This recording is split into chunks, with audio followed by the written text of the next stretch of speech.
এমনও মহিলারা কিছু রয়েছে পর পুরুষের সাথে বিনা দ্বিধায় কথা বলে এবং মাথার উপরে কাপড়ও রাখে না, নিজের চুল পর পুরুষকে দেখায় এবং এভাবে মার্কেটে ঘুরে বেড়ায়। তো আল্লাহ নবী সাল্লাল্লাহু আলাইহি ওয়াসাল্লাম ইরশাদ করেন, আমি জাহান্নামের মধ্যে কিছু আযাব দেখেছি।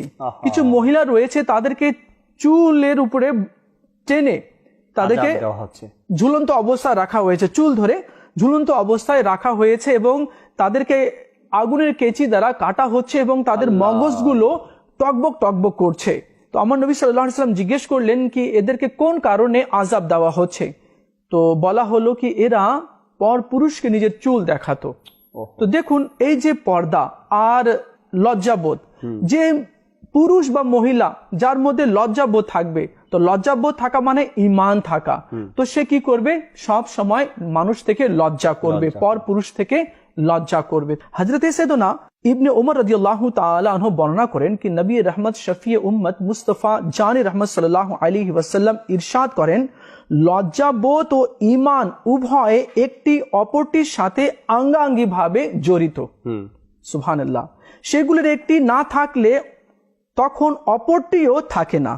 এমনও দেখা যায় মাঝে মাঝে কে এক ভাইয়ের বিয়ে হয়েছে বা কারো বিয়ে হয়েছে, সে তার স্ত্রীকে সাজিয়ে গুজিয়ে বেপর্দা ভাবে নিয়ে যাচ্ছে, মার্কেটে নিয়ে যাচ্ছে, বা সাজিয়ে গুজিয়ে তাকে ঘর থেকে বাইরে বের করলো।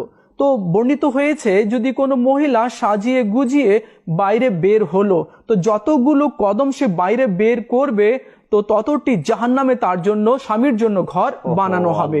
তো এখানে দেখা যাচ্ছে বিয়ের, আজ আমাদের এলাকাতে, আমাদের সোসাইটিতে, আমাদের শহরে দেখা যখন বিয়ে হয় তো কত বেপরদগি হয়, মানে লজ্জার মনে হচ্ছে কি সেদিন জানাজায় উঠে গিয়েছে, জানাজায় উঠে গিয়েছে। এটা কেমন একটা নির্লজ্জাকর একটা বিষয় রয়েছে।